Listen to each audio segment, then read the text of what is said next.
taong 2018 ay isang pangyayari ang mainit na naging laman ng mga balita at social media. Ito ay ang naging karumal-dumal na kamatayan ng isang medrep sa Cainta, Rizal. Ang biktima ay nagtamo ng 30 tama ng saksak sa iba't ibang bahagi ng kanyang katawan. Sino ang salarin at bakit nito nagawa ang brutal na pagpatay sa biktima? Samahan niyo po akong balikan ang kaso ng pagkamatay ni Maria Cathrina Nakpil. Bago ko po simulan ang ating story, sa mga bago po sa channel ko, please hit the subscribe button at pakipindot na rin po ang notification bell para ma-notify kayo pag may bago tayong upload na videos. September 21 taong 2018, ng madaling araw, nang makatanggap ng report ang tanggapan ng kapulisan sa Cainta, Rizal. Tungkol sa wala ng buhay na katawan ng isang dalaga na natagpuan sa loob ng bahay nito sa Vista Verde Executive Village. Nang magtungo sila sa lugar ay dinatnan nila ang biktima sa kalunos-lunos nitong kalagayan at naliligo sa sarili nitong dugo. Ang biktima ay kinilalang ang 25 years old na si Maria Cathrina Nakpil. Nagtamo ito ng 30 saksak sa iba't ibang bahagi ng kanyang katawan na siyang naging dahilan ng kanyang agarang kamatayan. Nakuha sa banyo ang 2 kitchen knife na siyang hinihinalang ginamit na murder weapon. Sa ginawang investigasyon ay natuon ang atensyon ng mga investigador sa isang lalaki na nadatnan nila sa crime scene. Ito ay nagpakilalang ang nobyo ng biktima. Ayon sa binigay nitong salaysay, September 20, 2018 ng alas 8 ng gabi ay magkasama sila ng nobya. Magkasama sila sa trabaho bilang isang medrep sa isang pharmaceutical company at nakasanayan na nila na tinatapos ang mga report at ilan pang kailangan sa trabaho sa isang coffee shop.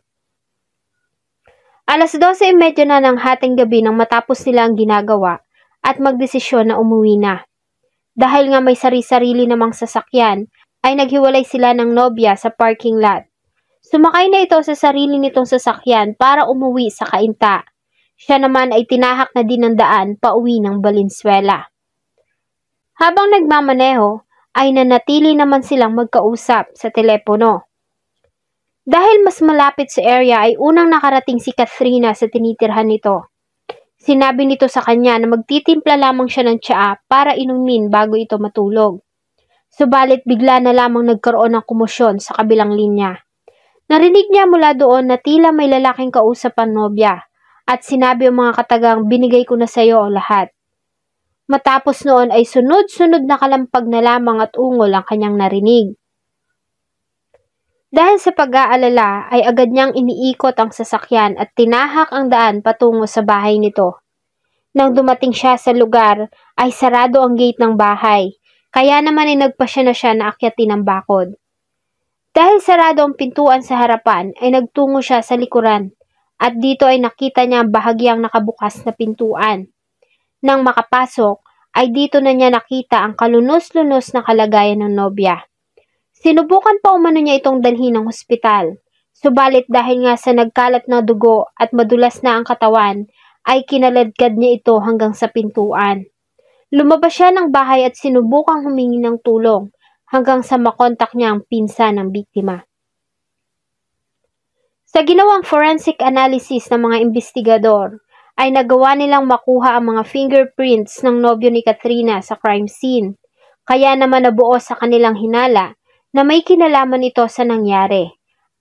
Sa ginawang follow-up investigation ay nagawa nilang makakuha ng mga kuha ng CCTV camera sa lugar, kung saan ay nakitang pumasok ang sasakyan ng nobyo ni Cathrina sa subdivision ng 1:48 ng madaling araw.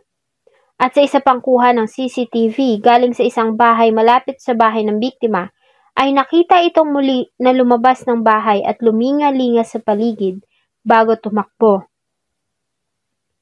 Bilang alibi, ay prinisinta ng nobyo ni Cathrina ang kuha ng dashcam sa loob ng kanyang sasakyan. Hindi bigla akong narinig na para siyang lumanan na yun nga po, narinig ko na parang so hindi po ako nagsalita, sabi ko sa kanya, love, anong nangyayari? Bakit? Ano yun? Wala na po akong narinig na response sa kanya. Ano ba ito nangyayari? until na umikot, nag-U-turn na po ako, parang bigla ko lang narinig na binigay ko na sa'yo lahat. Which is hindi ko na naiintindihan kung siya pa ba yung nagsasalita nung time na yon.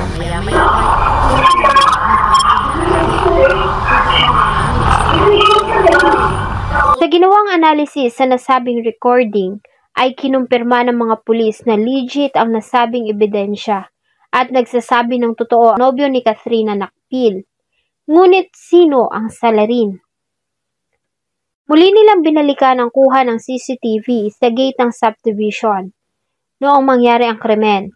At dito ay napansin nila ang isang lalaki na paika-ika na lumabas ng gate.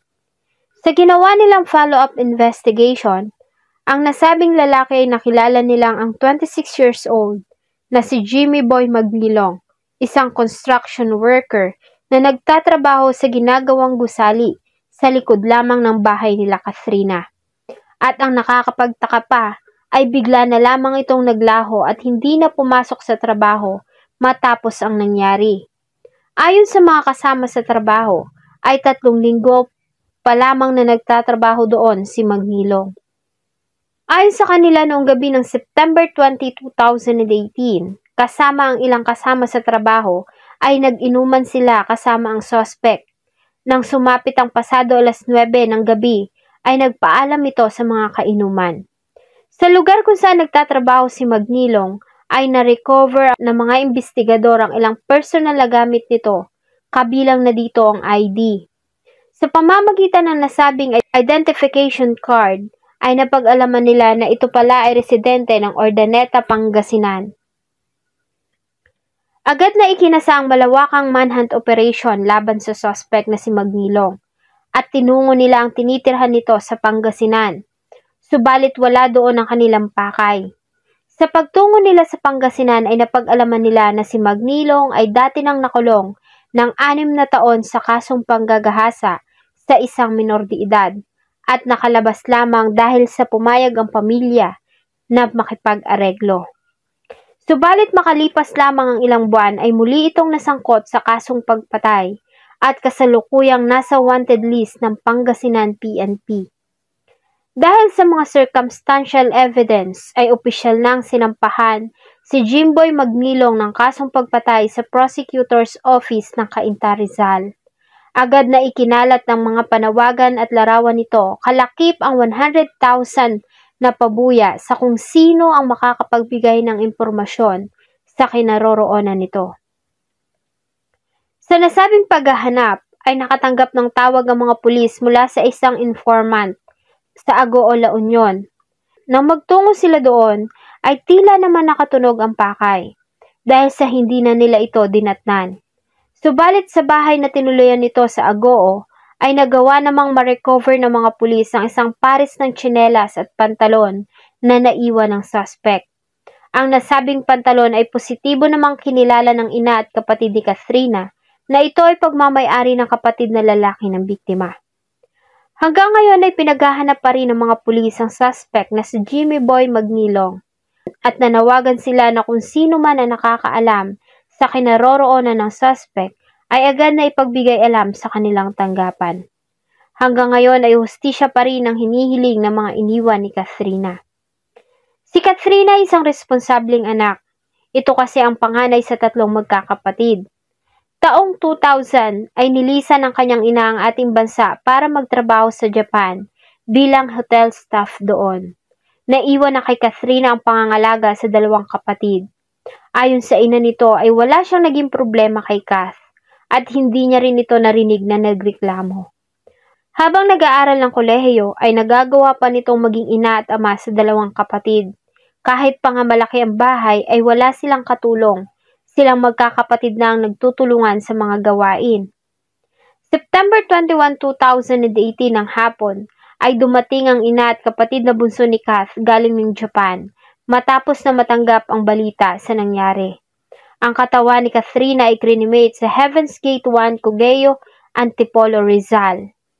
Sana ay mahuli na ang may sala para makamtanan ng pamilya ang hustisya para na rin sa ikatatahimik ng kanilang kalooban. Marami pong salamat sa inyong patuloy na pagsubaybay sa atin pong mga videos. Huwag niyo pong kalimutang mag-iwan ng salubin at suggestion sa atin pong comment section. Samahan niyo po akong muli sa susunod pa nating mga episodes. Thank you so much po and see you in my next video.